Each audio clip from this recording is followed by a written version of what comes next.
Welcome to the banker lamp. Please enjoy the video. In this video, I will explain how to jump-start your Genesis G80.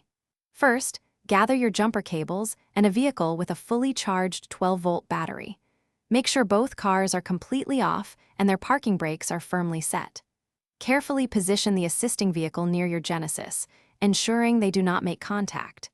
Safety is paramount, so always proceed with caution to avoid any potential harm or damage. Your Genesis G80's main battery is actually located in the trunk, but for jump-starting, you'll use special terminals under the hood. Open the hood and find the positive terminal, usually marked with a plus sign and covered by a red cap, often within the fuse box.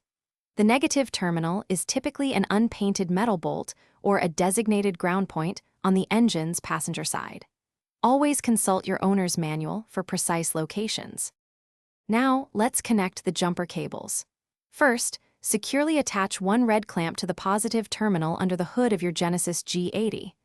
Next, connect the other red clamp to the positive terminal of the assisting vehicle's battery.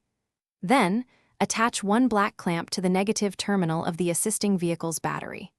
Finally, connect the remaining black clamp to an unpainted metal part of your Genesis's engine block or chassis, away from the battery. With all cables connected, start the assisting vehicle and let its engine run for about 5 to 10 minutes to transfer a charge. After this period, try starting your Genesis G80. Once your vehicle is running, carefully disconnect the jumper cables in the exact reverse order of connection. Remember to drive your Genesis for at least 10 minutes afterward to allow the battery to adequately recharge.